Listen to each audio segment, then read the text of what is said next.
തിരുവനന്തപുരം നെടുമങ്ങാട് ജില്ലാ ആശുപത്രിയിൽ പ്രസവ ശസ്ത്രക്രിയയ്ക്കിടെ കുഞ്ഞു മരിച്ച സംഭവത്തിൽ ഡോക്ടർ ബിന്ദു സുന്ദറിന് ഗുരുതര വീഴ്ചയെന്ന അന്വേഷണ റിപ്പോർട്ട്. സിസേറിയൻ നടത്താൻ കാലതാമസമുണ്ടായി. തീരുമാനമെടുക്കാൻ ഡോക്ടർ വൈകിയെന്നാണ് കണ്ടെത്തൽ. 3-അംഗ സമിതി ആരോഗ്യ ഡയറക്ടർക്ക് റിപ്പോർട്ട് കൈമാറി.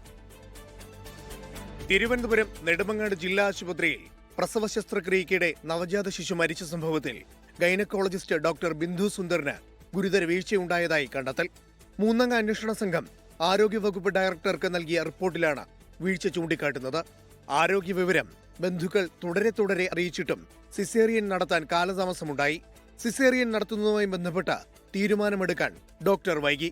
കുഞ്ഞിന് വളർച്ചക്കുറവുണ്ടായിരുന്നത് കാര്യങ്ങൾ സങ്കീർണമാക്കി.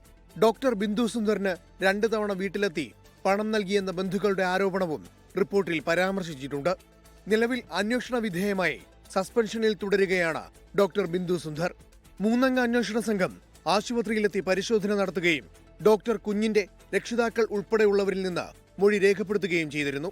റിപ്പോർട്ട് പരിശോധിച്ചതിന് ശേഷമായിരിക്കും തുടർ നടപടികൾ. അതേസമയം സംഭവത്തിൽ കഴിഞ്ഞ ദിവസം മനുഷ്യാവകാശ കമ്മീഷനും കേസെടുത്തിരുന്നു. 1 മാസത്തിനകം അന്വേഷിച്ച് റിപ്പോർട്ട് നൽകാനാണ് ജില്ലാ മെഡിക്കൽ ഓഫീസർക്ക് നൽകിയ ഉത്തരവ്.